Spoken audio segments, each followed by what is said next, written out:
Why is it so hard for us to accept climate change?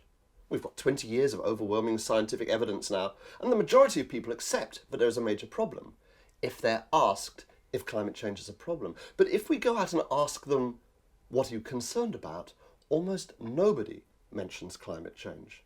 2/3 of people never talk about it at all, even with their closest family and friends. I've spent 2 years talking to the world's leading experts, cognitive psychology, social anthropology, many of the world's leading climate scientists, activists, campaigners of all kinds. Not just people campaigning for action on climate change, but people campaigning against action, because for them too, I've been fascinated by this question. What is it about climate change that makes it so hard for us to accept and to come to terms with what the scientists are telling us? Certainly climate change is inherently challenging for us. Our brains are geared to look for certain tags, certain signs that tell us whether things are dangerous to us and we need to pay attention to them, or whether we can safely ignore them and push them aside. The things that we pay immediate attention to are things which are here, now. Things where there is a certainty of imminent threat, especially those that are caused by an identifiable enemy with the intention to cause us harm. And the problem is climate change has none of these qualities. Climate change appears to be in the future, uncertain, distant in both time and place. And possibly, above all, it suffers from the fact that there is no clear enemy with the intention to cause us harm. In fact, if anyone is responsible, it's ourselves, and that generates another level of anxiety and moral challenge for us that makes us want to push this issue even further away into the far distance and not to deal with it. Strangely though, everybody I spoke to came up with a different answer to my questions. The cognitive psychologist said, this is a perfect example of the problems we have in risk evaluation, the biases in our cognition. But then when I spoke to economists, they said, this is a perfect example of a market failure.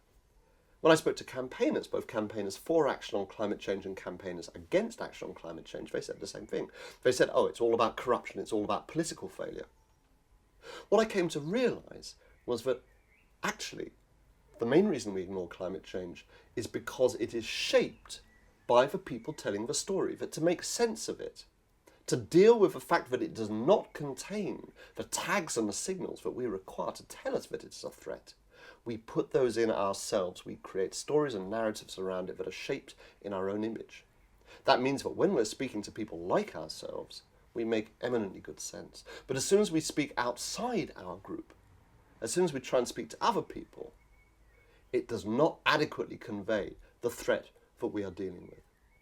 So if we are going to come to terms with climate change, if we are going to break this impasse, these partisan divides that make this issue so challenging, if we're going to open up this silence which makes it so hard for people to talk about it, we're going to have to find new ways of framing it, new narratives and stories to tell around it.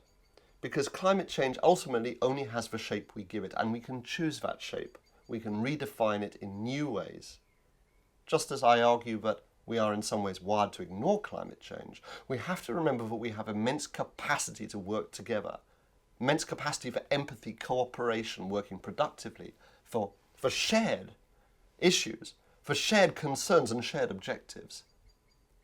Recognizing this, though, means that there is an opportunity for a positive outcome, but that opportunity depends on us understanding and recognizing that maybe ultimately it is the things we have in common that are most important, not the things which push us apart.